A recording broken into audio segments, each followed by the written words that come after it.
You ask Tiger to calculate. This deals with linear inequalities with one unknown. The final result is x greater than -3. Let's solve it step by step. Simplify the expression. Expand the parentheses.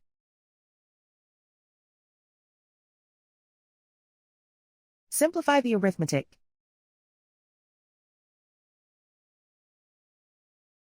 Group all constants on the right side of the inequality. Subtract 32 from both sides.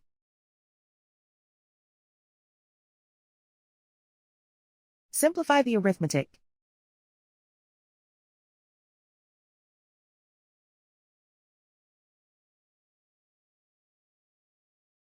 Isolate the x. Divide both sides by 8.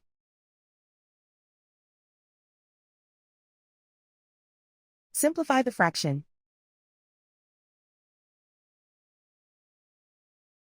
Find the greatest common factor of the numerator and denominator.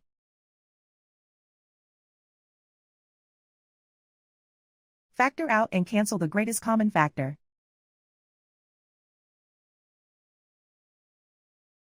Plot the solution on a coordinate grid. And so the final result is x greater than -3.